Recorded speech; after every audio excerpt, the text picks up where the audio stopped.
Rivalry Week, presented by Wendy's. The mighty don't fold, they fall. Zeros in the loss column, that's more for the team that's defeated than the one that's which makes this latest chapter in this West Coast rivalry all about St. Mary's, not Gonzaga. In the 94 times they've met, this is only the 4th time both have been ranked.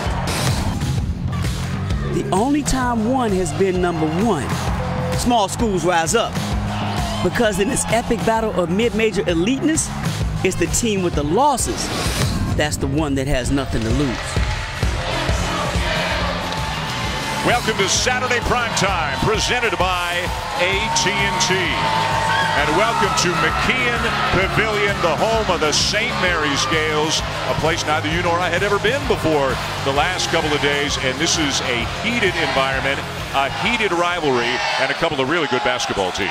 2 excellent basketball teams, and they can both defend, and they've got a great rivalry going. This is always the one that Gonzaga circles to win a road game at St. Mary's. For more, let's visit with Maria Taylor. Well, Dan, you know, the Zags have been the #1 team in the nation for the last 2 weeks. And Nigel Williams-Goss told me that when they first find out, it was like Christmas Day. But by the time you hit 3 p.m., all of the luster has worn off, and it feels as though you have to go right back to work.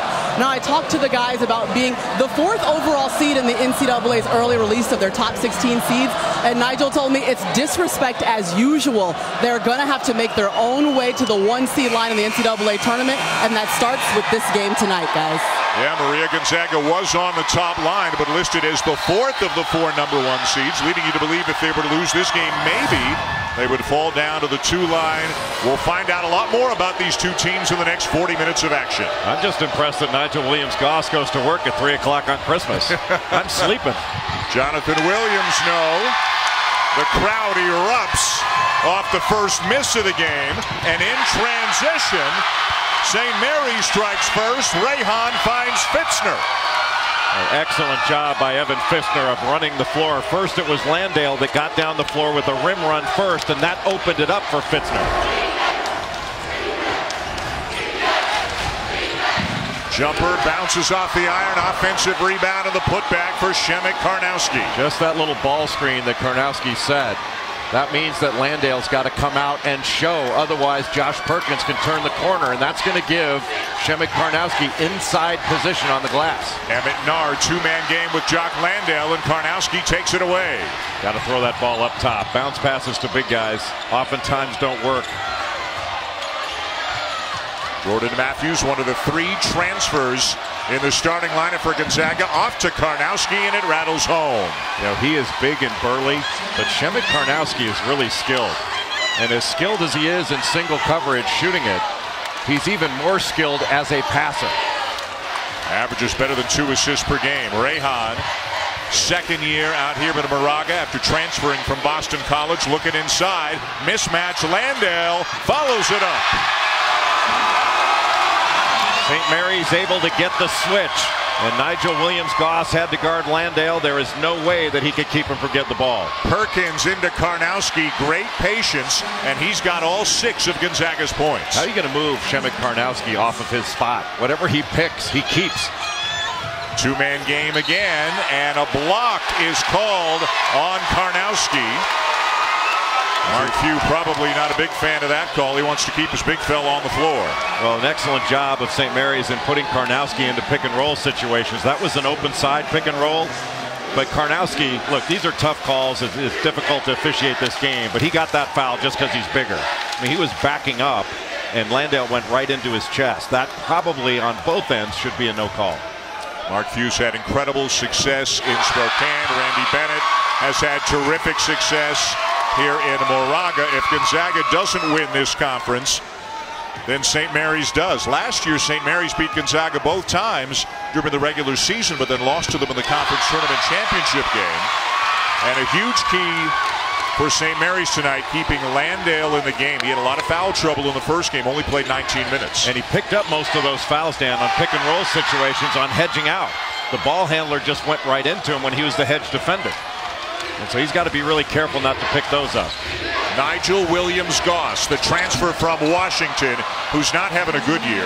He's having a great year and a legitimate Wooden Award candidate. Well, he leads this team in scoring, assists, and steals. Had 33 points at BYU, and that is one tough place to play at the Marriott Center. Nar with a penetration, off the glass, no. And Matthews down with a rebound for the Zags. What a great rebound by Matthews. And what a great look ahead from Williams-Goss to Karnowski. Well, you want to take away transition, and when Shemek Karnowski is beating you down the floor, it's a good indication that you just didn't run hard enough.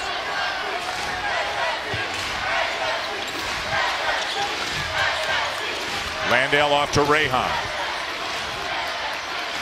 Both teams take good care of the basketball. Both teams with an outstanding assist to turnover ratio. Rehan keeps the dribble alive, gets the floater off, and gets it back with a fresh 30. Nar lines up a three.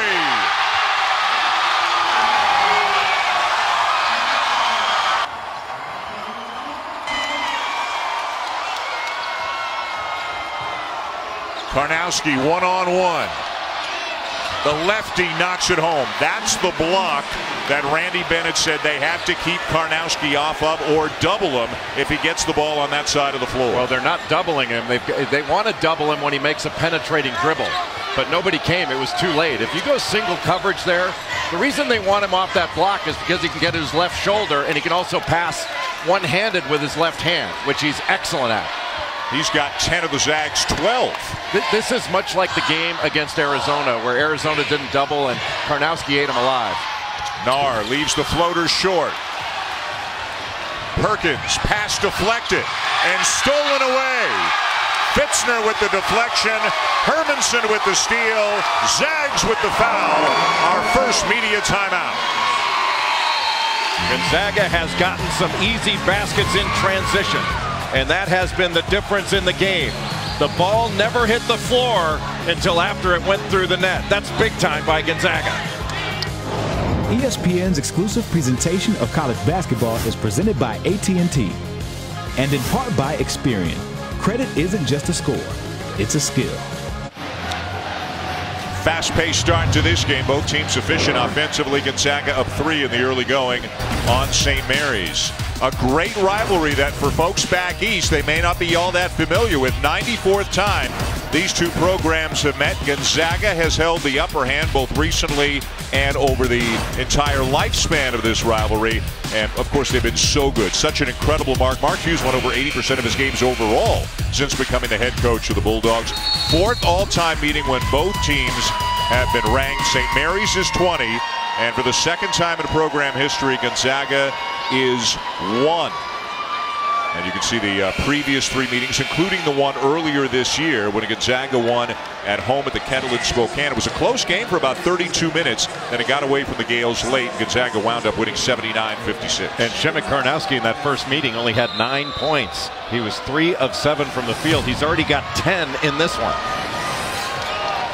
Well, we showed Matthew Dellavedova a second ago. He might not even be the best guard to have played here at St. Mary's. Patty Mills played here. Both of them part of the Australian connection. Landale is called for the travel. So Dellavedova, we'll get into this more as the game allows. Dellavedova, Mills, Landale, 6 of his teammates since Randy Bennett took over here. There's Patty Mills. Since Randy Bennett took over here, they have had 18 different players from Australia in this program, including 7 right now. Williams-Goss trying to turn the corner. And this young man, Zach Collins, with the ball, number 32, is going to be a great player. Not a good player, a great player. He is a 7-foot freshman out of Las Vegas. And is it fair to say, Jay, he perhaps has exceeded expectations this year as he was just waiting for the opportunity to really show what he could do? Yeah, I think it was more the latter, that he played in high school in Las Vegas at Bishop Gorman High School. He was the 3rd big guy there. Steven Zimmerman, who went to UNLV, now in the NBA, and Chase Jeter, who's also at Duke, were in front of him. And he is the best player of that bunch. He is very skilled. He's athletic. He blocks shots, can really change ends. He can really run the floor. I mean, that's an 18-year-old freshman just made that move over Jock Landale. That shot makes you a lot of money as you get older. He's averaging 11.6 rebounds per game as a freshman. You go, that's pretty good. And then you see he's doing it in 17 minutes per game. Yeah, it not only will make him a lot of money, it's making his coach a lot of money now. Jonathan Williams. Gonzaga has knocked down their last 8 shots after missing the first 2. Against a good defensive team in St. Mary's, Gonzaga is getting basically whatever they want. They're getting the ball into the post. They're getting into the paint. They've gotten transition, which St. Mary's wanted to take away. A lot of different weapons on this Gonzaga team. Dane Pinot into the game for St. Mary's right now, but a good rebound in traffic by Collins. And this team can really run the floor as well. Jonathan Williams, one of the best athletes on the West Coast and in the country. Passed up the baseline jumper, draws a crowd, kicks it out. Three-pointer is there for Silas Melson. Gonzaga can't miss right now. Silas Melson shooting 48% from three-point range in West Coast Conference games. And this is the kind of start you want to get off to on the road when you're in a difficult environment. Number 1 team in the nation looking like it right now against their toughest opponent in conference, trying to take the crowd out of it early. That's the danger of doubling right there. Got a couple great games for you on a Monday. Big Monday at 7 Eastern, Louisville up at the Carrier Dome to take on Syracuse. Then at 9 Eastern, West Virginia and Kansas from Allen Fieldhouse. Big Monday presented by eBay. A Gonzaga run to open up a 10-point lead. Barely 6 minutes into the game. They needed that one. Dane Pinot, the senior from Melbourne, Australia, with a 3. Pinot averaged double figures last year, was injured early on before the season, now coming off the bench, and he gives you a nice weapon coming off the bench in the WCC. And the turnaround by Collins. So we've seen a jump hook and a little mid-range jumper. The lead is 9 for the Zags. Well, that's not all he's got in his bag of tricks. He can step out to three-point range, he can drive it, but he can also switch pick and rolls. He's a really good shot blocker. And look at, he plays hard. Look how far he got Landale off the lane. And Landale with a 17-foot baseline jumper. Landale's one of the best pick and rollers that I've seen all year long. He rolls so hard to the basket. Williams-Goss cut off on the baseline by Rayhan. And a foul underneath on Rayhan. Jock Landale is a terrific big guy. You can see him just posting up off the block. Not many guys can make a move when they catch it that far off the block, but he just faces up against a long-armed athletic defender in Collins. Collins just needed to have his hand up higher to discourage that shot to see if he could make Landale drive it. So at the line for the Zags right now, Nigel Williams-Goss. He's a transfer from Washington. Williams comes from Missouri. Matthews comes from Cal. 3 really good players who have come into the program this year. And I think those 3 have made the biggest difference in this program in a long time, as far as going from being excellent to potentially winning the whole thing. Like, I think this Gonzaga team has the chops to win the whole thing. I'm not saying they will, but this one can. This team can, because they play at a high level at both ends of the floor. You know the narrative. Some people say, well, the conference isn't as good as a power conference, so the record gets a little bit inflated, and maybe they're not as good as people think. How do you respond? That's fair until they do it. People can say that, but who'd they say that about last year? What was the narrative last year? That was Villanova. Right. Everybody said that about Villanova. Hey, they flame out in the tournament early, all that stuff, and when they win it, now you don't hear that anymore. Collins, tough catch. Blocked from behind. Pinot.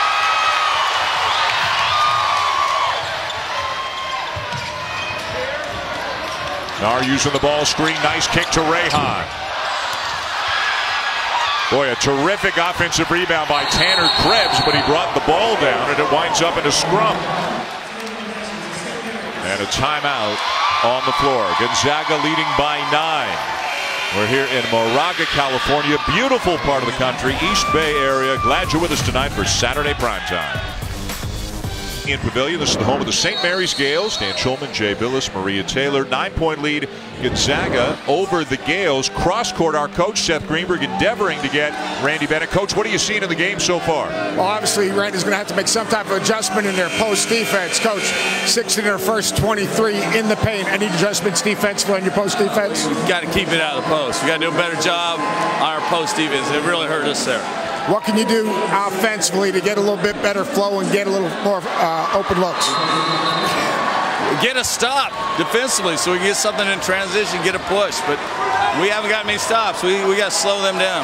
Great, thanks. And you said, Jay, for St. Mary's to really improve their chances of winning, the game's got to be played at their pace. Yes, and I think Randy's right. I mean, if you're taking the ball out of the net the whole time, it's going to be awfully difficult to get down the floor and get something good. And I think right now Gonzaga's done a really good job of keeping this team outside. That's a really good double by Nigel Williams-Goss. He got a foul, but they're keeping St. Mary's off balance with their different coverages. And I really think that St. Mary's is an excellent offensive team, but if you give them a steady diet of the same coverage, they're going to get used to it and start picking you apart. I think Gonzaga's been very smart with the different looks they've given them off of ball screens and the way they're covering things.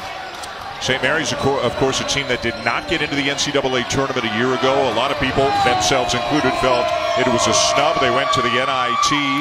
Boy, a win here tonight would be a huge step in that direction, although a lot of people think they've put together a better team and a better resume already this year than they had last year. The 2 wins over Gonzaga last year. Remember, Gonzaga was good last year, but not as good as they are this year. Jordan Hunter, 6'10" sophomore with a bucket. But you get a win over a #1 undefeated team in the nation in February, that's going to really resonate. No question. But how about Joe Rahan in the last play, keeping his dribble? That was Steve Nash-esque. Little momentum shift here in favor of the Gales. Rahan absorbs the contact and finishes.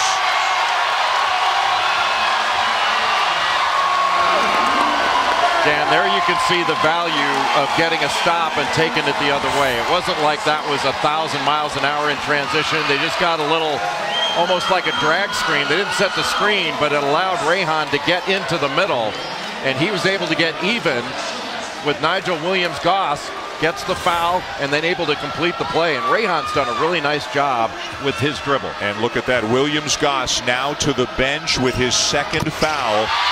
With 10.5 minutes to go in the first half, how long will he sit on the bench? Will he come back at all this half? Well, he might not come back at all, but I'll tell you, Gonzaga can absorb this. Most teams, that would be a major league problem. But right now, Silas Melson, Josh Perkins, they were the starting guards last year on a nationally ranked team at Gonzaga.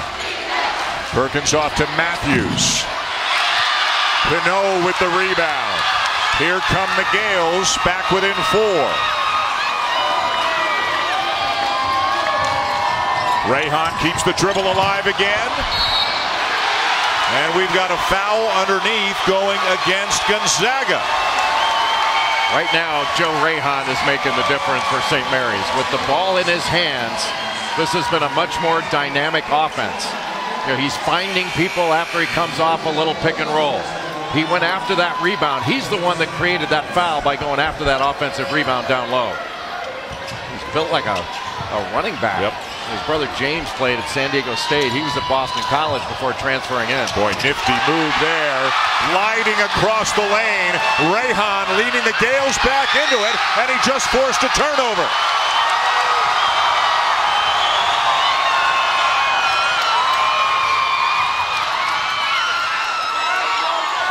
Boy, as loud as it was when the game began, it's been louder the last few minutes. Ear-splitting noise from the student section right behind us. Pinot bobbles, gathers and finishes, and they've tied it up.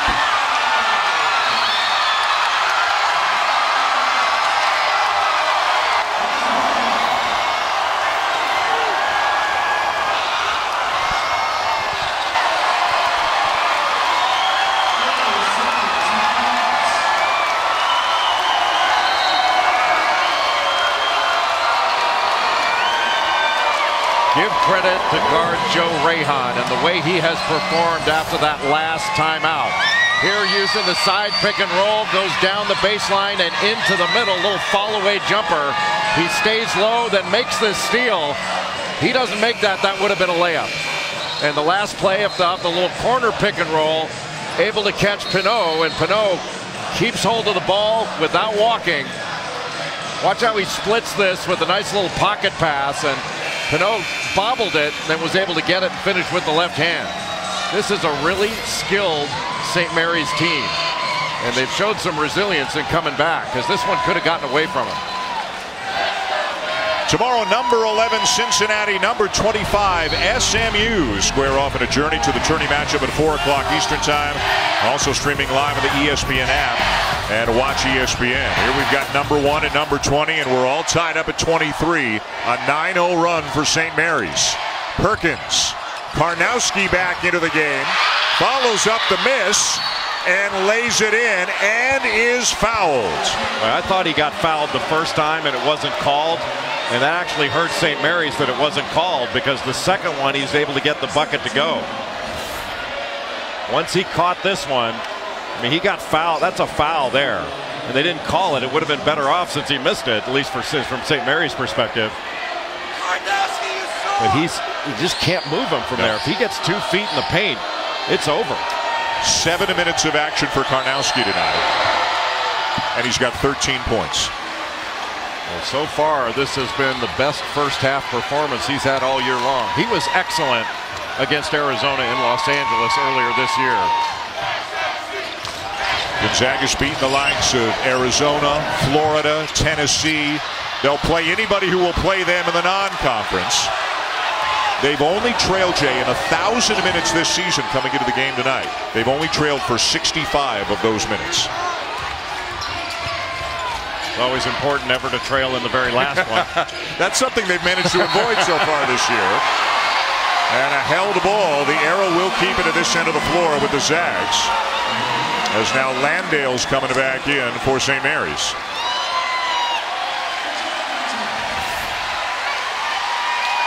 Here's the tie-up.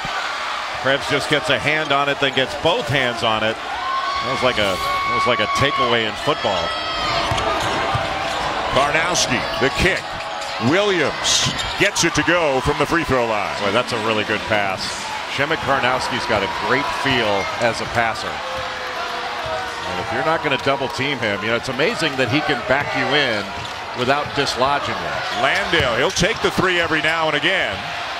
And back comes Gonzaga. They've steadied the ship a little bit after St. Mary's roared back to tie it. And really what steadied the ship was exactly when Karnowski came back into the game. He's like a ship himself, a destroyer. It's hard to make Jock Landale look small, but that's what Shemek Karnowski's doing.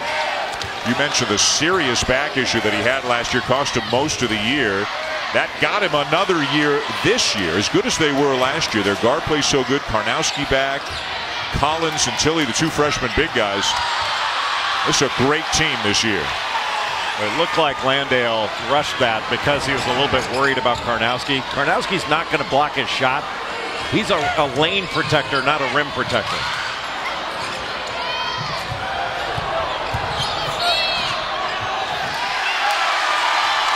And Williams called for the offensive foul. 7-point lead, Gonzaga, as we go to a break. And when we come back, Shemek Karnowski, as if his night wasn't big enough already, he's going 94 feet with Jay Billis. The American dream for the kid from Poland. 94 feet with Shemek Karnowski. When did you first come to the United States? My freshman year was 2012. And what was the biggest adjustment? Language and food. What about the food? What was it? The food was way more unhealthier than in Poland. What do you miss eating in Poland? Pierogi and cabbage rolls. And what do you like eating here? What do I like eating here? I don't know. I don't like American food at all. You don't like American food at all? All right, toughest road trip in the West Coast Conference? BYU. BYU. All right, can you say Gonzaga is going to win the national championship in Polish? Gonzaga wygra mistrzostwo uniwersyteckie. Exactly. 94 feet, or however many meters that is. About 30. 94 feet, Jay Billis, Shemek Karnowski. Now, Shemek Karnowski's beard has also taken on a life of its own. It's got its own Twitter account, and that prompted Jay Billis, along with Dave Fleming, to have, well, Jay threw something out there in a game against Arizona. Listen up. I have some breaking news. Okay, I can't wait for this. It appears that a challenge has been issued to me. Okay. By Karnowski's beard. Karnowski's beard has basically asked me, if the Zags make the Final Four, will I grow a beard? And first of all, I think Josh Perkins' beard is probably very disappointed that it's not getting the kind of run that Karnowski's beard is. But maybe I accept the challenge. I will grow a beard that will be far better than Shemek Karnowski's if the Zags make the Final Four. It'll include a mustache. No. No. Same Honest style. Abe, Shemek Karnowski, and me.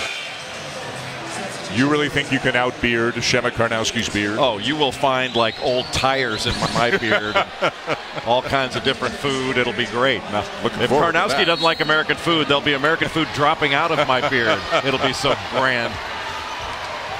You know, when you talk to Shemek Karnowski, what a gentle giant of a guy just to say hello to and talk to for a few moments. But he's playing as well here tonight as you can imagine. Look at him moving his feet there and helping to stop Nar. He does move his feet, but I think if you take a look at him, you can quickly see he does like American food. Krebs will force it up, and it's a 7-0 run to Gonzaga ever since that 9-0 run by St. Mary's tied the game. Now another athletic big guy for Gonzaga into the lineup, Killian Tilly, who is a fabulous athlete that can really run incredibly bouncy. Comes from a family, he's a French kid, comes from a family that's outstanding volleyball players. And we get a foul away from the ball. One last thing about Karnowski's beard. It tweeted at you today, and apparently this is what it's envisioning you're going to look like after they make the Final Four. Looks like Greg Popovich after a 3-day bender. By the way, that last foul, that's one of significance for St. Mary's. Rayhan just picked up his second. Melson knocks down the jumper. And that 9-0 run St. Mary's had, it's all gone by the wayside after a 9-0 run to answer by Gonzaga. Boy, what a good out-of-bounds play run by Gonzaga. Melson came over the top, was ready to shoot. Now a double team off the ball screen. See, this is where I think Gonzaga sets itself apart this year from past teams, is they can really defend at a higher level than they have years past. Rayhan backing down Melson. St. Mary's has always had really good guards, and Joe Rayhan is the latest in that long line. He stays so low off his dribble. Perkins turns it over to Pinot. Numbers for the Gales. And a foul. Melson reaching in. Josh Perkins cannot show the ball. You can't cross over right in front of your feet in front of good defenders like Dane Pinot. He's just going to hedge out. He really just hedges up toward half court, and he just took his eye off of things, and all of a sudden he's going to try to cross over or go between his legs right in front of a long-arm defender. And these guys are too good. They're going to take that ball away if you show it. And Rayhan saying something on the ball that he doesn't like. What is he, a tennis player now? You got to use that one.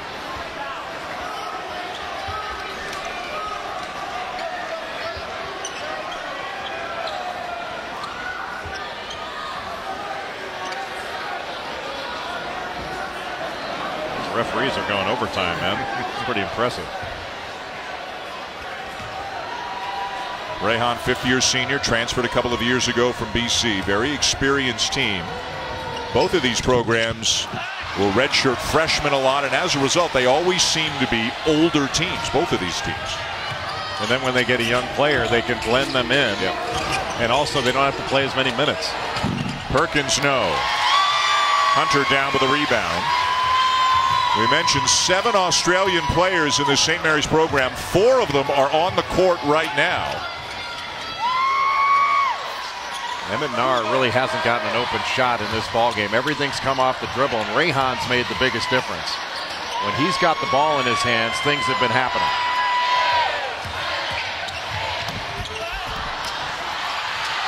They battle for it, and it's going to be a foul against Hunter of St. Mary's.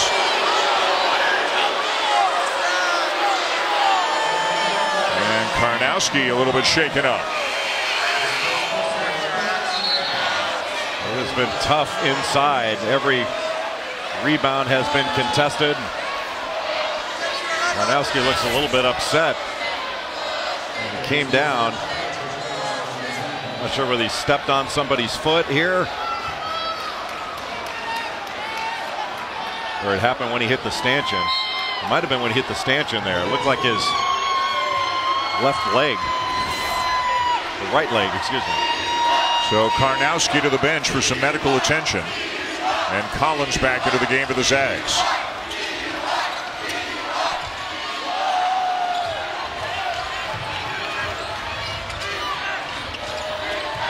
Williams with a shot fake, puts up the jumper and knocks it down. A couple of mid-range jumpers tonight for Jonathan Williams. Well, anytime you help out on that roll, Zach Collins set the ball screen and then rolled to the basket. And that means the weak side defender's got to drop down and pick up that roll. And that left Jonathan Williams wide open. He drove as soon as he got the ball. Krebs is open. And the rebound comes down to Matthews. I think St. Mary's is better with Joe Rahan having the ball in his hands. He's playing off the ball right now.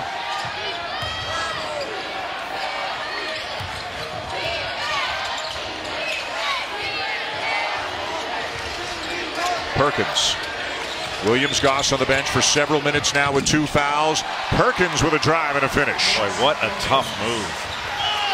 Kept his eyes up on the rim, absorbed a little bit of contact and made the play. Well, that was a good pick and roll won by St. Mary's. Just better defense by Jonathan Williams to get there and cut it off. Pinot one-on-one with Collins. Left hand to the baseline, too strong.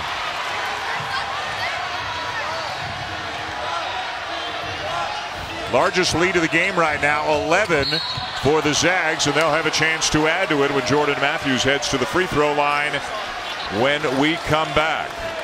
And they are doing this, Jay, right now with 2 of their best players on the bench, one with foul trouble, one with an injury. Well, Nigel Williams-Goss has been on the bench for a long time, but Gonzaga's got such good guards they can absorb it.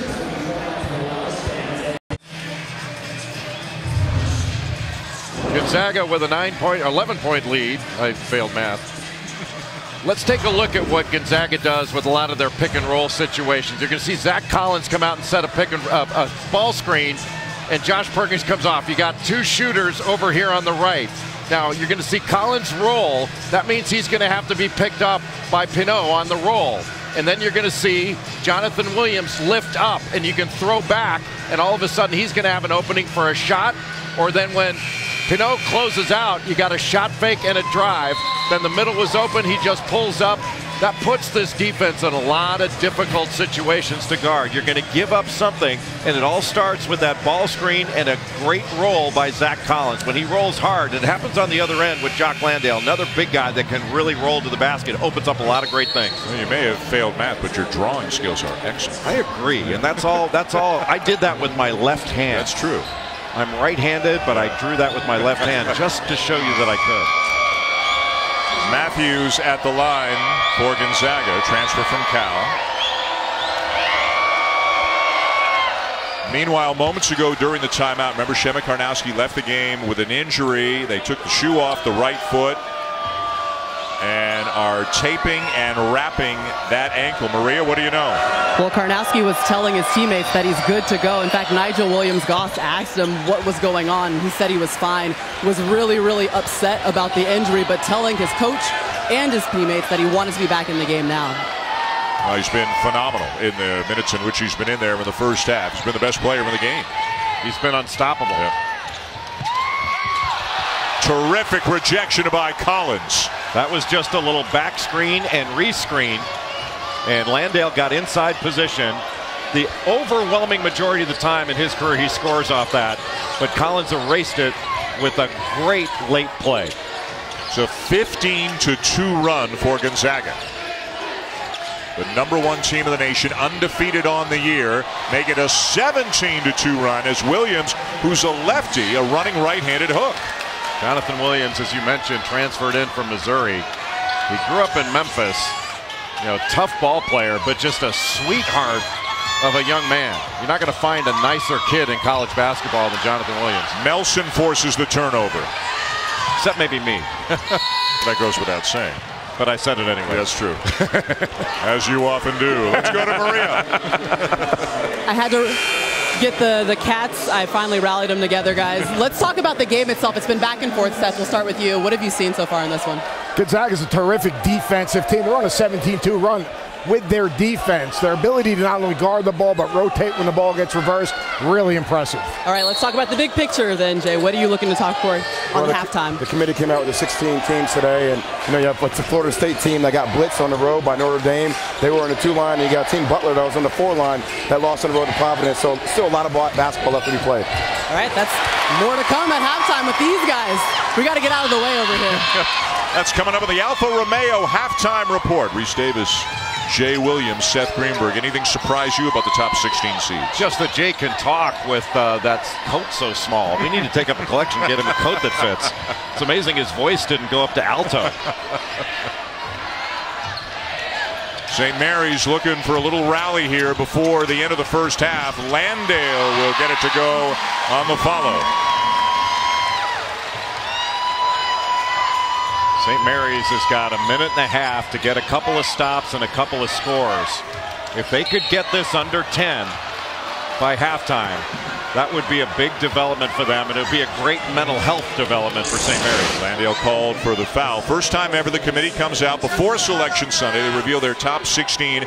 Villanova, Kansas, Baylor, and Gonzaga, the 4 number 1 seeds, although Gonzaga listed as the 4th of the 4 number 1s. No Big Ten schools at all in the top 16. A little bit surprised by that. I thought that both Purdue and Wisconsin should have been in the top 16, but they would have been at best on the 3 line, maybe the 4 line. So is it outrageous that they're not in there? Of course not.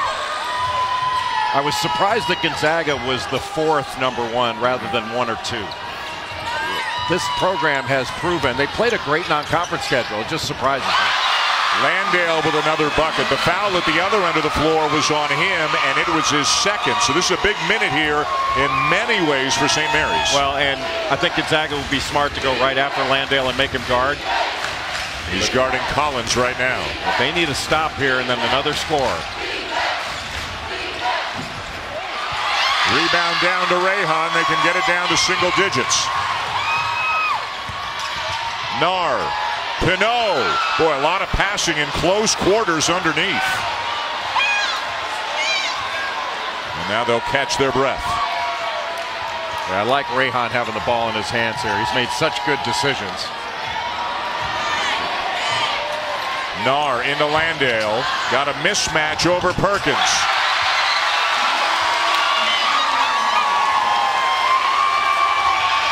Boy, a stop here would be big at the end of the half.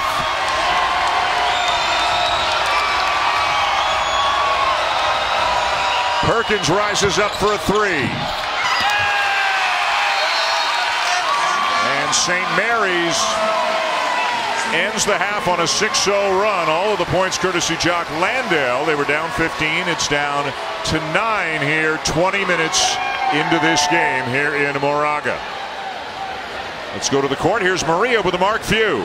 Coach, we saw St. Mary's close it out strong, a 6-0 run. What was different in the last minute of this half? I thought we took some good shots. We just didn't make them, and then they were able to. Lawndale made some tough shots over, I thought, some pretty good defense. Well, Nigel Williams-Goss, he went out with 2 fouls early. What does he add back to your team when he's able to play in the second half? It's everything to our team. He's our leader. He's one of our toughest guys. Obviously, he's a playmaker and a shot maker, so to be able to extend our lead with him out of the game was quite a bonus. All right, thanks, Coach. Yep. Maria, thank you. Halftime here at McKeon Pavilion. Number 1 undefeated Gonzaga, leading St. Mary's 40-31. The Alfa Romeo halftime report with Reese, Jay, and Sess coming your way after these messages. ESPN's exclusive presentation of college basketball is brought to you by Wendy's, proud sponsor of the 2017 John R. Wooden Player of the Year. Presented by Wendy's. Shemek Karnowski, when he was in the game, what he managed to stay on the floor was outstanding in the first half. 15 points, 7 for 8 from the floor, but then an injury right there. You could see the right ankle as he ran into the stanchion. Got some tape, got some work on it on the bench. Jock Landale, meanwhile, scored the last 6 points of the half for St. Mary's. So it was 40-25, but it's now 40-31 going to the second half. Welcome back to Saturday Primetime, presented by AT&T.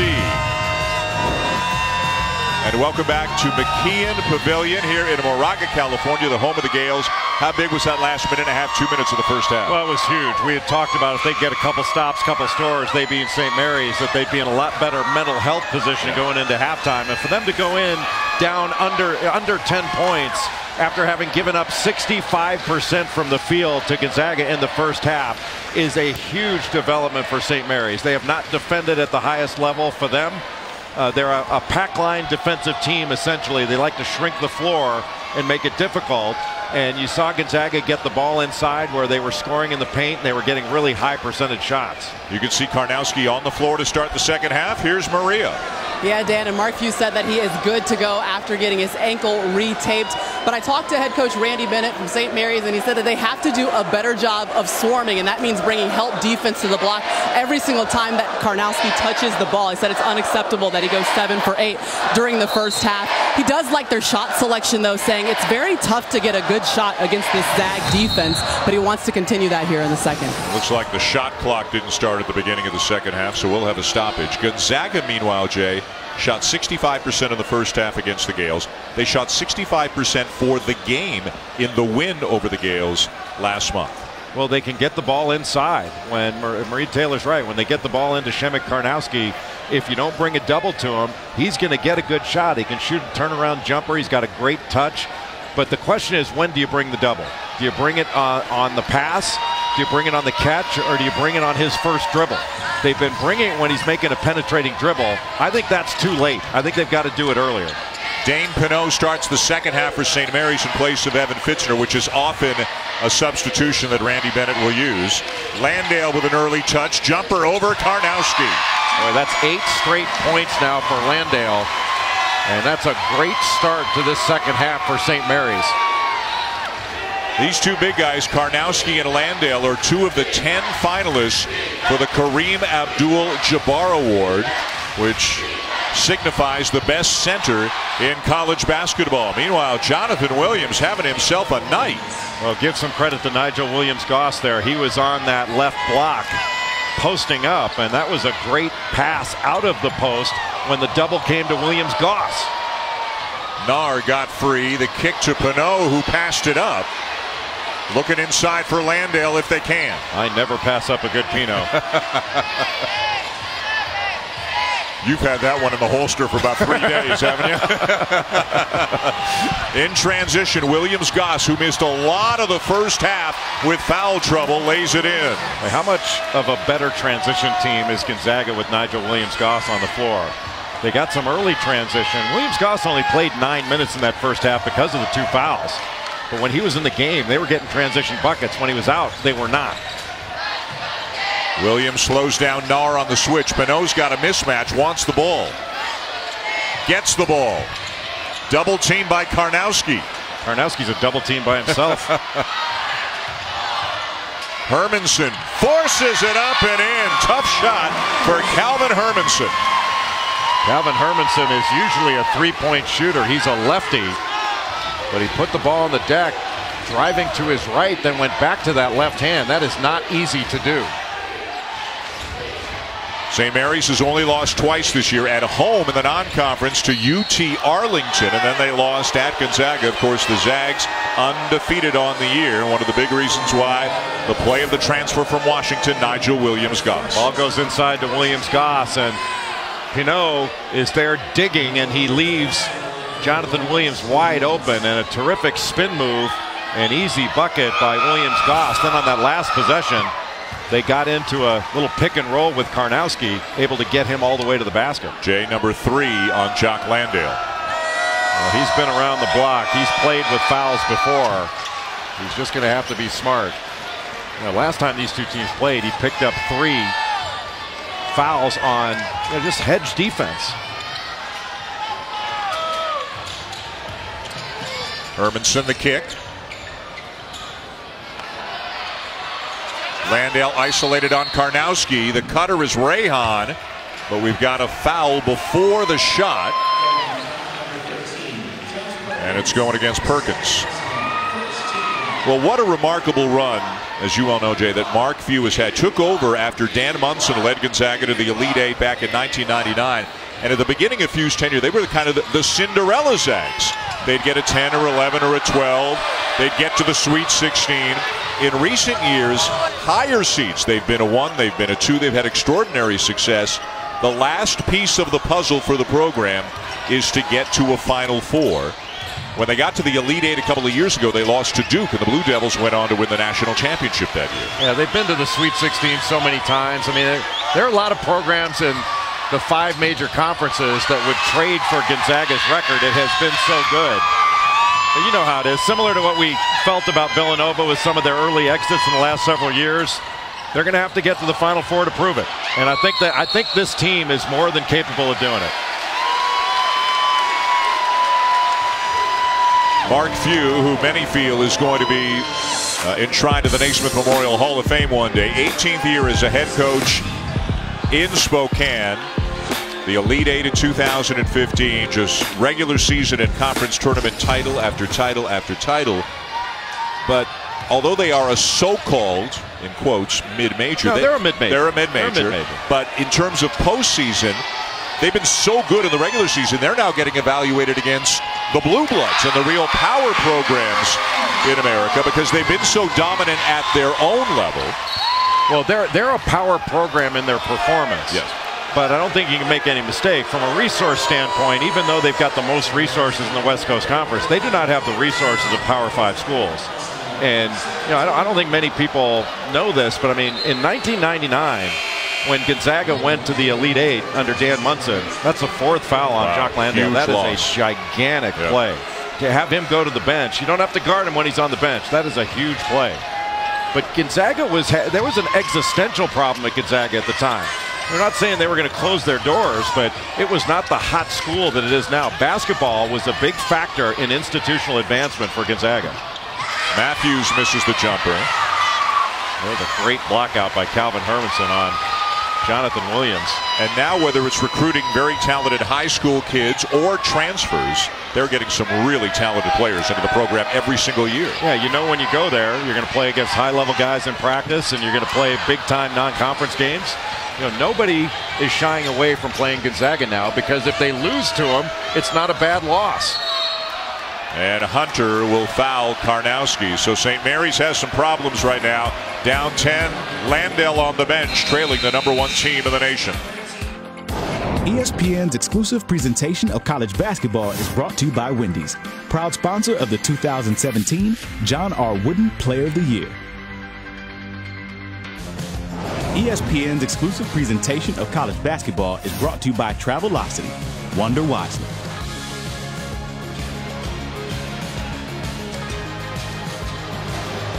Our buddy, the Travelocity roaming gnome, coming west, tailgating before the game, and really what's better than a hamburger and Vegemite? A hamburger and haggis? Reese Davis did not enjoy his Vegemite, which is an Australian delicacy. A terrific seat for our friend the gnome here at McKeon. Let's take a look at On the Road, presented by Travelocity. And on the road, Gonzaga has been outstanding, winning better than 3/4 of their games under Mark Few. And again, sure, they'll play, obviously they play road games in conference. That's the vast majority of them. But Gonzaga, Jay, for many years has had an anybody, anytime, any place kind of mentality because they know they have to play as strong of a non-conference schedule as they can find. Well, because they're getting into the tournament as an at-large. They're not just getting in because they're winning the West Coast Conference. And I think this team is worthy of a #1 seed, even if they were to lose a game like this against a top 20 opponent. Williams off the side of the backboard. Nice job to force Williams and angle him out just outside of the lane. That's the difference between a layup and a miss. Hermanson with a drive and a lay-in. That time they allowed Hermanson to get to his left hand. Big job right now for Jordan Hunter, a sophomore, one of the 7 Australians in the program, because Jock Landale is on the bench with 4 fouls, and Karnowski just scored over him. Now, how many 7-footers do you see putting the ball in the deck and shooting a little floater like that? I think it was a very good decision by Hunter not to take the charge. Hermanson off the back of the iron, and Williams-Goss with a rebound. Karnowski looks so much better now running the floor than he did in December. Rejection by the Gales, and they got a chance to push. Great pass. Hermanson open. That would have been a huge bucket for St. Mary's. Well, Gonzaga just playing with this 10-point cushion. Looks like Karnowski may be coming out of the next whistle. Zach Collins getting ready to check in. Just playing off Karnowski in the middle of the floor and getting little pin down screens with the handoff. Another Zags turnover. Nar lays it in.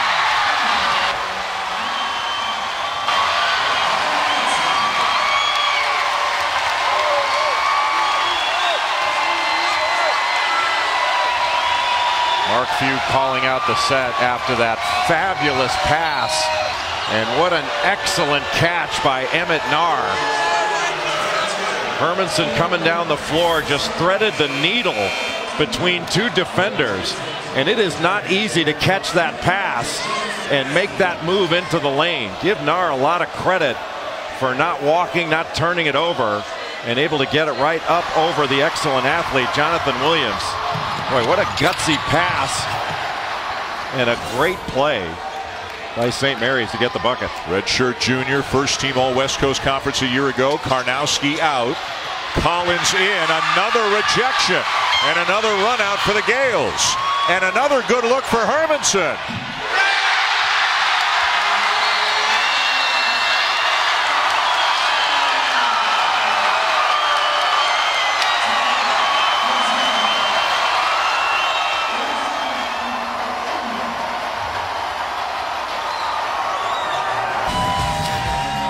Back here in Moraga, Calvin Hermanson, who had an open three moments ago and missed it, got another opportunity and made it. What a shot for Hermanson. These are 3,500 of the noisiest people I've ever been around here at McKeon Pavilion. They're all fired up for this game against the Zags, for game day being here, and with their best player on the bench, one of their best players, Jock Landale, with foul trouble, they have cut into the deficit, Jay. They're back within 5. Well, and they've done it with defense. You know, Shemek Karnowski on the bench for Gonzaga, and Zach Collins back into the ball game.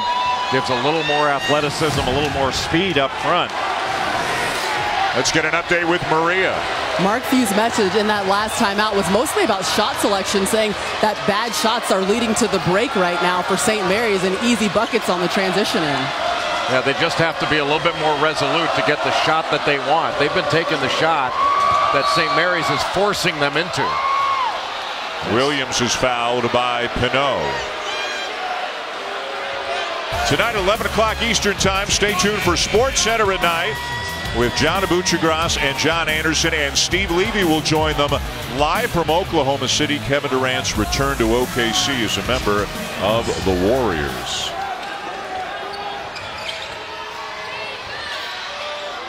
Much better defense on out-of-bounds under by St. Mary's than they ran in the first half. If you'll remember, Silas Melson on that same play got a wide-open jumper in the first half. Williams-Goss, how good is that? Dips the right shoulder a little bit, takes a bump, and finishes. Well, you can't give up middle. And Nigel Williams-Goss is such a good player because he plays with pace. He doesn't go at the same speed all the time. But you know he wants to drive, and he's still able to do it. And now the Gales turn it over. Collins is wide open. So was Melson, and it's a 3. And just like that, it's back to 10. You just have so many weapons on this team. And the thing that impresses me most about Gonzaga is they're not a stat-sensitive team. They don't seem to care, each one of them, whether they score 10 points or 4 points or whatever. They just want to win, and they're going to do what it takes in any particular game. Whatever the role they need to play in that game in order to win, they'll play it. They'll play it willingly. And Hunter fouled by Williams. Timeout on the floor. Number 1, undefeated Gonzaga, trying to keep it that way. They're up 10 on St. Mary's here at McKeon Pavilion, which has been rocking for the moment this game began. still rolling, looking for their 100th win against South Carolina on Monday. The entire crew is going to be there. I'll be in Storrs, Connecticut. Andy Landers, Rebecca Lobo, Kara Lawson, Doris Burke, and Dave O'Brien to call that game. But how about this for numbers? The Connecticut Huskies, during their winning streak, they have dominated ranked opponents, 27 ranked opponents, and they've beaten by an average of 23 points per game. That's not bad at all, and they're looking to do it again against South Carolina. It'll be a fun one, guys. Maybe you should stop by. We'll see if we can make it to Storrs on Monday night. It's remarkable. 99 wins in a row. To say they have dominated the competition would be a gross understatement. The most dominant college basketball program in history. No other program has dominated the landscape like UConn has over the last 15 years. Really, from 2000 on, it has been UConn and nothing but UConn. And I think this has been even more impressive over that period of time than UCLA's dominance of college basketball in the 60s and 70s. Fitzner back into the game for Hunter. Randy Bennett trying to steal some minutes. Jock Landale on the bench with 4 fouls. When will he decide he's got no choice but to make the move and get Landale back into the game? Collins in for Karnowski in the middle right now for the Zags.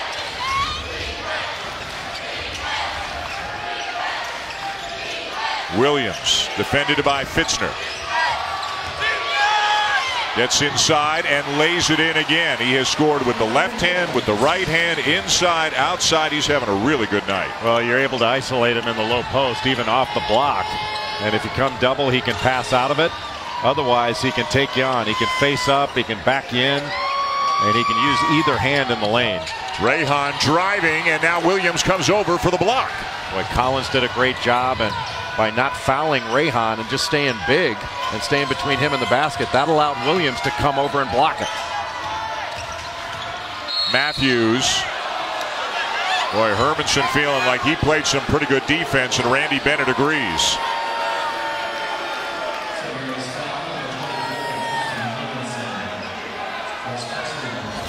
The big problem that St. Mary's has got right now is they are giving up middle too easily. And the way their defense is configured, it's just too hard for them to deal with help defense and then recover if they give up a straight line drive into the paint. And you have to protect your paint a little bit more effectively than that by guarding the ball more effectively.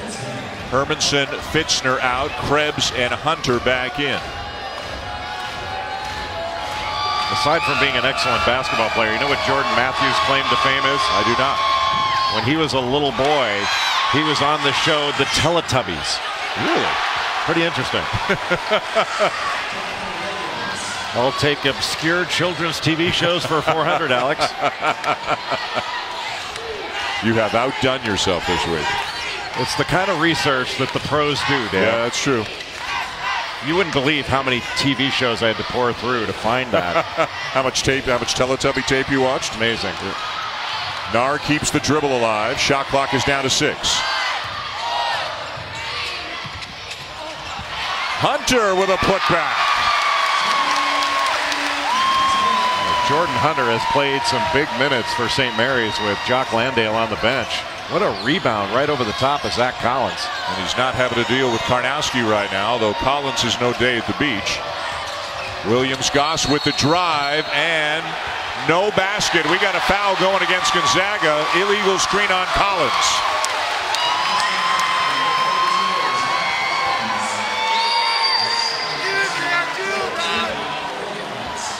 Well, Collins just stepped in. Watch him set this screen here. See, it really wasn't him, it was Hunter. Unless they called the lock of the arm there. Past the midway point of the second half, number 1 Gonzaga up 11. Crowd is urging Pinot to take the 3. He's passed up a lot of wide open ones. Hunter. That's a good, powerful drive by Hunter. And he is fouled, and it's Collins again.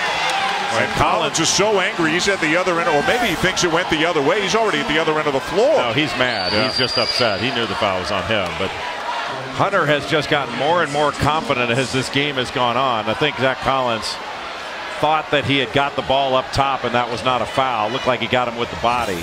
but up top it was clean.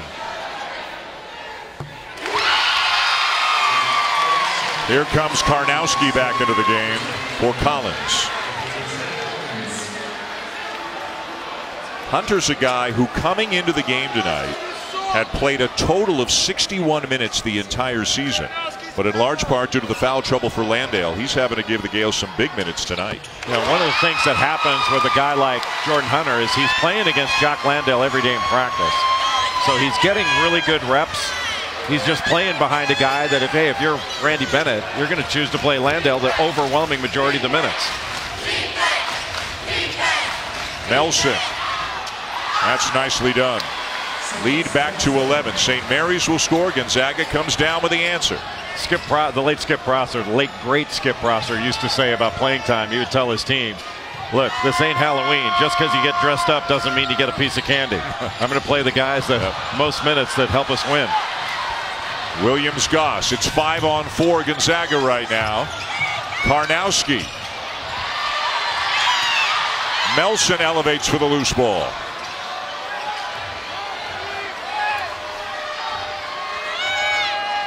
And Mark Few putting in a play.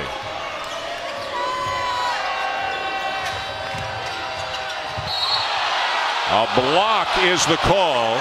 He was in the restricted area. Yeah.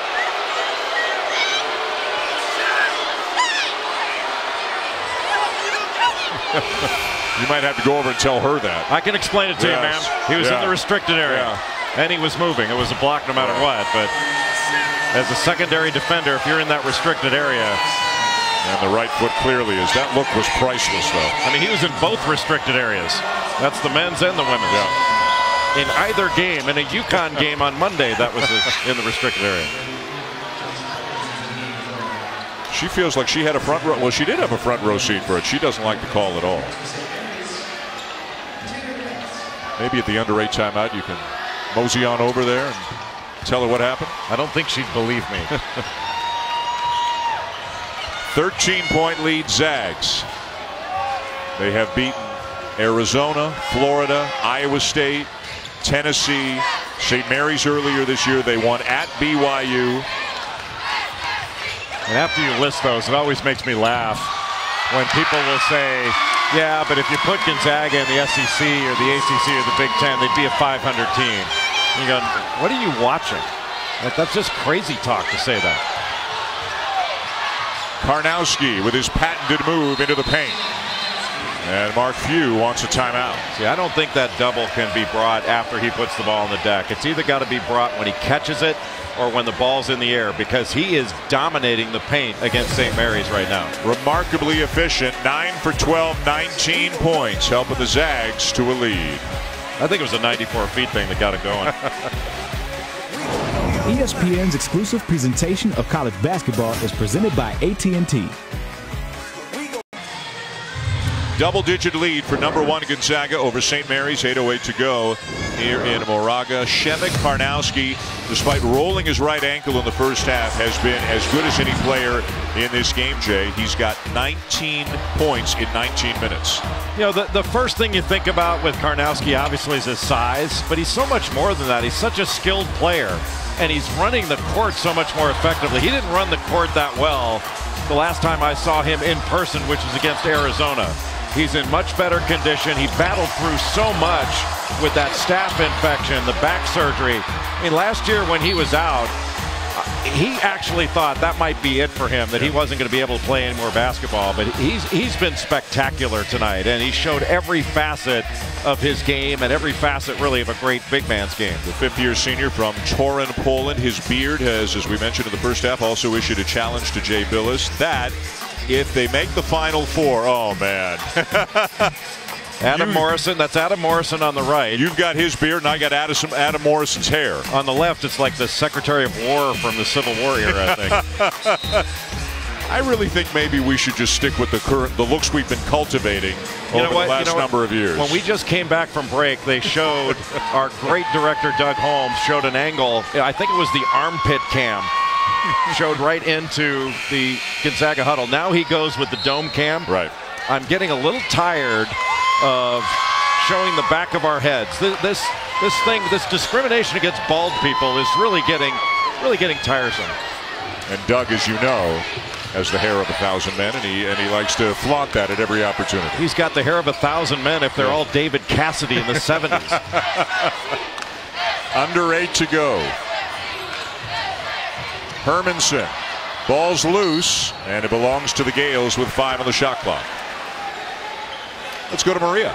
Guys, Jock Landale is back in with those 4 fouls while he was on the bench. Randy Bennett told him, we need you here for offense. They're going to run every single play at you, so you have to play smart defense here to last these last 7 minutes. How frustrating does it have to be for Landale? In both games this year against Gonzaga, his minutes have been severely restricted because of foul trouble. Well, I know it's frustrating, but like what Randy Bennett just told Jock Landale goes for earlier in the game. Like, there are going to be times in a basketball game, especially for a big guy, where you're going to get caught out of position. You're going to get on the high side. You're going to get caught behind. You can get a basket back. You cannot get a foul back. And you have to be careful not to pick up stupid fouls. And he picked up a couple of fouls that were totally unnecessary. It stays with the Zags. Williams back into the game now as Tilly will sit down. You know, what all the really good coaches do, good programs, when you're playing against an excellent offensive player, you're going to make them guard on the other end. One to wear them out, but the other is to pick up fouls. And if you can pick up fouls on a great offensive player and they've got to sit on the bench, you don't have to guard him when he's sitting on the bench. Nice crossover by Rehan. Landale driving by Karnowski and a chance for 3.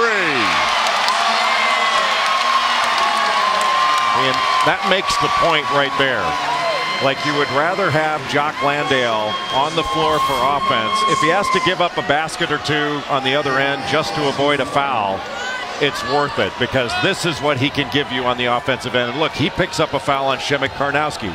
So maybe Karnowski has to back off just a tad in his defense. Landale, as you mentioned a little bit earlier, may not have even been a starter at the beginning of this year, but Pinot had back trouble, so Landale got a bigger opportunity. Lost 20 pounds in the summer, came in ready to play big minutes. Pinot still effectively a starter. He plays about 25 minutes a game, although he comes off the bench, but Landale moved into the lineup and has become an all-conference caliber performer. Melson off the glass, no. They get it under 10. That was great defense by St. Mary's. Gonzaga went into their high-low set. Terrific pressure on the ball. Rehan may have had a shot, tried to lob it up for Landale. They retained possession. Nar with a floater. And Landale is fouled. Hey, Dan, one area where Jock Landale has to be a little bit careful on offense is when he's setting a screen. When he's getting into a ball screen or on a handoff, any kind of dribble handoff action, if he hip checks or something, that could be a cheap way to pick up number 5. 1-1 here for Landale, 73% on the season. There's so many good big guys in the West Coast Conference. I mean, you've got 4 of them in this game. Obviously Karnowski and Landale, but you got Tilly and Collins for Gonzaga, and then you go to BYU. Eric Mika is the 2nd leading scorer, leading rebounder in the league, leading shot blocker. Another outstanding big guy.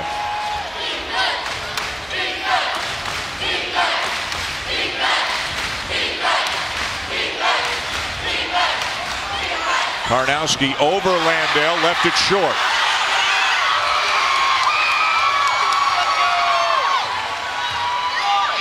Nar way short on that teardrop. Boy, he had a pretty good look at it, too.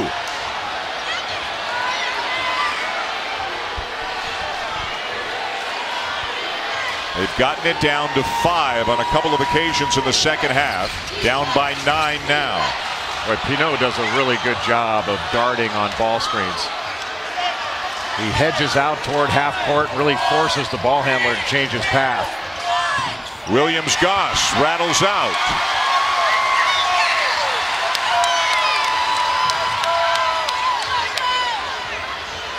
Landale, jumper. Well, you're not going to get a better shot, just didn't go in. Sometimes you can get a great shot, doesn't go down. Doesn't mean you made a mistake. Now Karnowski setting up on the block where he likes to. There's the double team and a foul on Hermanson.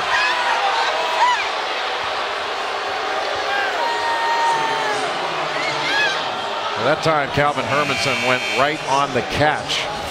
He picked up the foul. Well, he actually went on the dribble. It looked like he got a piece of his arm there. I'm not sure that way even that double would have been that effective if Karnowski didn't mishandle the ball. And Landale back to the bench. Hunter's come in. Boy, Gonzaga's leaving the door open here for St. Mary's, but the Gales have been unable to capitalize the last few times down the court. Yeah, I think giving Joe Rahan the ball would be in the best interest of St. Mary's. He made so many plays in that first half with the ball in his hands. Nars got it. Off the leg of Pinot. Williams-Goss with a head of steam. Melson fouled hard. And will shoot a couple. He got hit by 2 defenders and slowly getting back to his feet. And that was just all made by a bad decision by Emmett Nar when he came around the corner. He had Joe Rahan wide open in the corner, just chose to throw it inside. That started transition. And that's just a hard foul.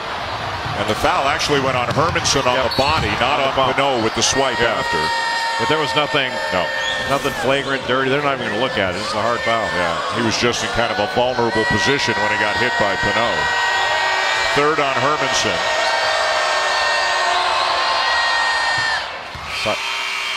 Silas Melson, such an excellent free throw shooter. And really, this whole Gonzaga team shoots free throws very, very well.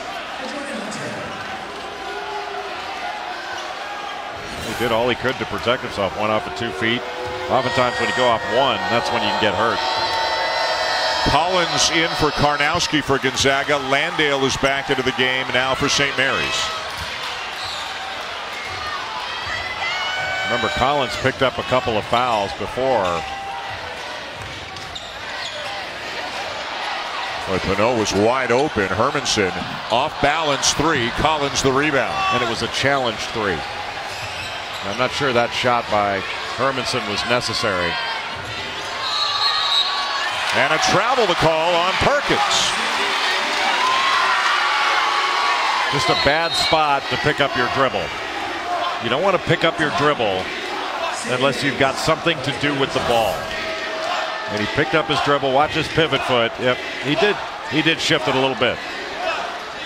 Timeout on the floor, 4:24 to go. Gonzaga still with the lead. One of the great weeks of the year, Champ Week, and it's not that far away. McKeon Pavilion, home of the Gales. It holds 3,500, and they have crammed people into every nook and cranny here in this building. It is loud. Great folks here, very hospitable, have been wonderful hosts over the last couple of days. Been a real pleasure to come out and see a place we don't normally get a chance to come to. Number 20 St. Mary's, number 1 Gonzaga, and the Zags with an 11-point lead here on Saturday primetime.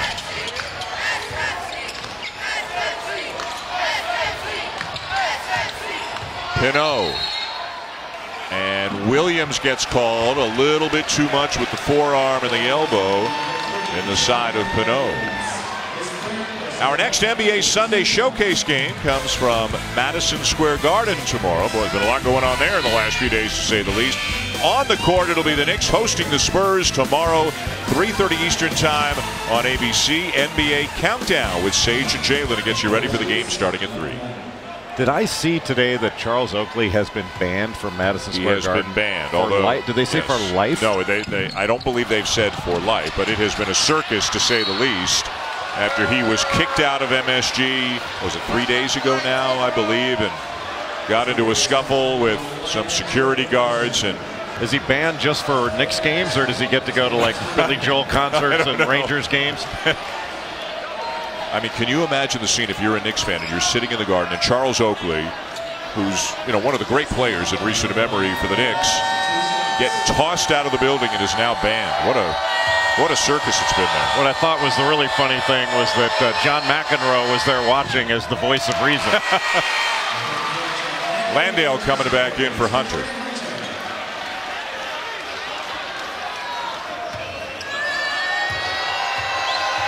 Fourth on Hunter. Landale's back in with 4. 1 of 2 for Collins. Karnowski remains on the bench right now for Gonzaga. Gonzaga's just got so many different players that they can plug in. And, you know, coming off the bench, you're always going to have somebody that's going to play well. And in this game, it's been Silas Melson's come off the bench and has played really well. Landale is fouled and is injured. Not sure whether that's looked like his hip.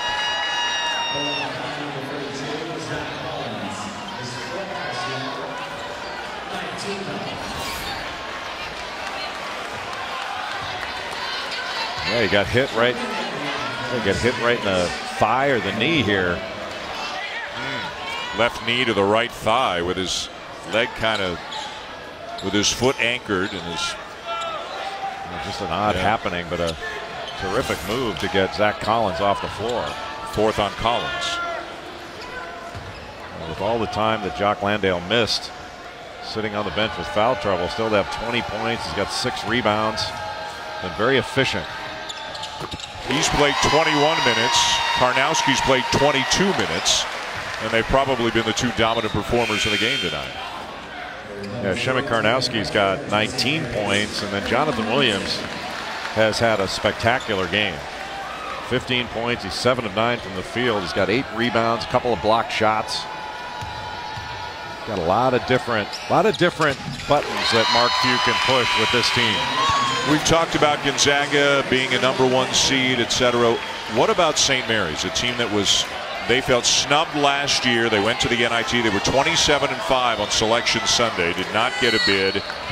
Let's say they lose tonight. Let's say they lose to the Zags in the West Coast Conference Championship game. Do you like their chances of getting it at large? Oh, they're getting into the tournament. Now, whether they're going to be a 6 seed, 5 seed, 8 seed, something like that, it's all going to depend. Right. If the only games they lose are to Gonzaga, losing to a team that is #1 in the country in the polls and in the top of all the analytics. I mean, Gonzaga is the only team in the country right now that's in the top 5 in the country in adjusted offensive efficiency and adjusted defensive efficiency. The latter being something that's a little bit different for Gonzaga. Now, I remember years ago when this program was really starting to ascend, the difference was, like, they play Michigan State, they'd get beat up on the glass. And Mark Few says, we got to get stronger and rebounding. We got to get big guys that can compete at that level. And they did it. I mean, they got tougher, they rebounded, and they wanted to get tougher defensively. And this is by far the best iteration of a Zag team defensively that I've ever seen. Back to St. Mary's for a moment. Better strength of schedule this year than last year. They beat Nevada. They won at Dayton. They won at Stanford. They did lose to UT Arlington. Yes, and UT Arlington is actually a pretty good team. But that kind of loss is not going to sit well with the committee as far as seeding's concerned. But look, this is a tournament team. They're going. Yeah. They beat BYU at home. They will still go to BYU. Oh, that went off the rim. Golden opportunity there. And Landale frustrated with himself. It's amazing. Oh, was it Pinot? Forgive me. Yeah. All the years that Gonzaga has come into these arenas, and this is a hostile environment to go on the road in the West Coast Conference. Every game that Gonzaga plays in the WCC is a storm the court game. It's always sold out. It's always the biggest deal at whatever place they're playing. And so they've gotten used to taking their opponent's best shot, and they raised the lever of their game. The thing that amazes me this year about this Gonzaga team, look at all the differing results we've had all year long. You've had teams that go, they go on the road, they lose. In every conference, we've said a lot, hey, we can't figure it out. We can't figure it out. These guys haven't had one single letdown, not one. And that's remarkable, that they've not gone on the road, they've not laid an egg, they've not let their guard down. They've played at a high level in every game they played. And losing players like Wilcher, like Sabonis, like McClellan, like Dranginis, they lost 4 really good players from last year. And the year before they had Kevin Pangos and Gary Bell, and it took time for them to get it together last year, but then they became a Sweet 16 team. Tough question to answer, but it's one that gets asked a lot.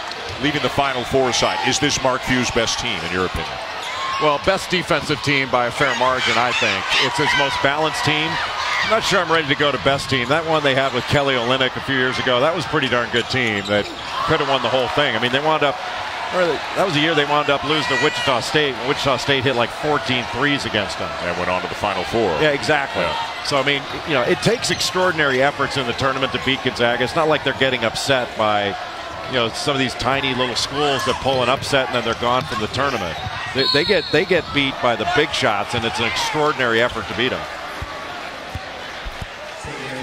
Again, when this run started, Dan Amundsen for a year and then Mark Few at the beginning of his tenure, they were known as a Cinderella, but they have been a very high seed on a number of occasions, including twice recently. There's the Wichita State loss you talked about when they were a 1 seed in 2013, lost to Duke, who won the national championship a couple of years ago when they were a 2 seed. I mean, you're looking at Sweet 16s, going back to 04-05. That's when the program was being built into a powerhouse. So it was still in kind of its I don't know what you call it, on the innocent climb. So they had gone to the Elite Eight in '99, which nobody expected, under Dan Munson. Mark Few was an assistant to Dan Munson at that time. And then Muntz went on, and he went to University of Minnesota. And this program took off. I don't think anybody could have predicted what we've seen from Gonzaga. It's been as remarkable in its own way as the 12 in a row that Kansas has won out of the Big 12. Randy Bennett will use a timeout.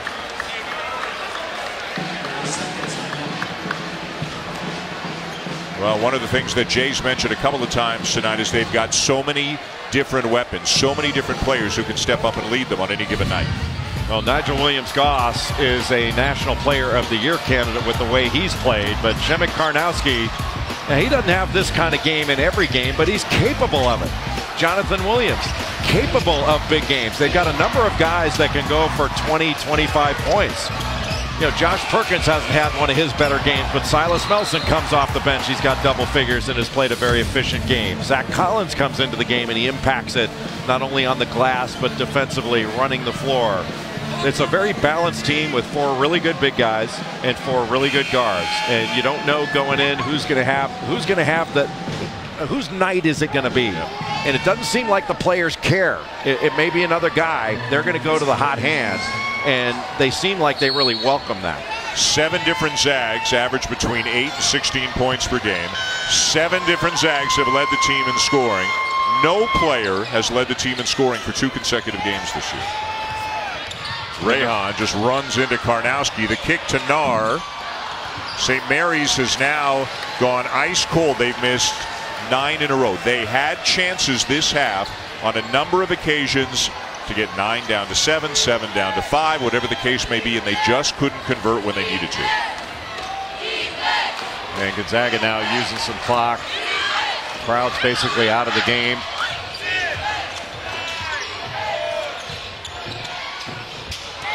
Rebound Fitzner.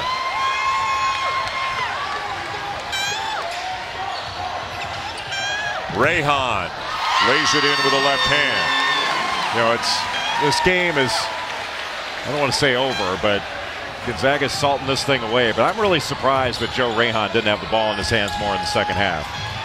You know, in the first half, he made a ton of plays by having the ball in his hands, using ball screens, getting into the lane. He's the second leading assist guy on this team. He's also second in the conference in assists. How about that? Yeah. 1-2, and that's your backcourt. You're second in the conference in assists, and you're not leading your team, because Emmett Nar is the leader in assists in the West Coast Conference. Stefan Gonzalez has come into the game for the first time now for St. Mary's. Good outside shooter. And also Jordan Ford, a 6'1" freshman out of Folsom, California. Well, isn't it nice for Gonzaga to have 2 point guards like Nigel Williams-Goss and Josh Perkins, and the first mistake by Przemek Karnowski. This was seen as the most likely game that could trip up, once they got into conference play at least, that could trip up Gonzaga's hopes for an undefeated regular season. Well, this is a really hard road trip for Gonzaga to come to St. Mary's, because it's a difficult bandbox to play in, and St. Mary's is really good. Hardest road trip for Gonzaga in the West Coast Conference is BYU. I mean, what did Mark Few say to us before the game? He said it was like Gladiator. Yeah, it felt like Russell Crowe going to the Coliseum. You're wondering if tigers were going to come out of the floor, and Shemek's going to have to beat down some tiger for us to win. Mark Few's sneaky funny. He had us laughing at that one. There's Fitzner with a 3, down to 8, but only 44.8 seconds to go.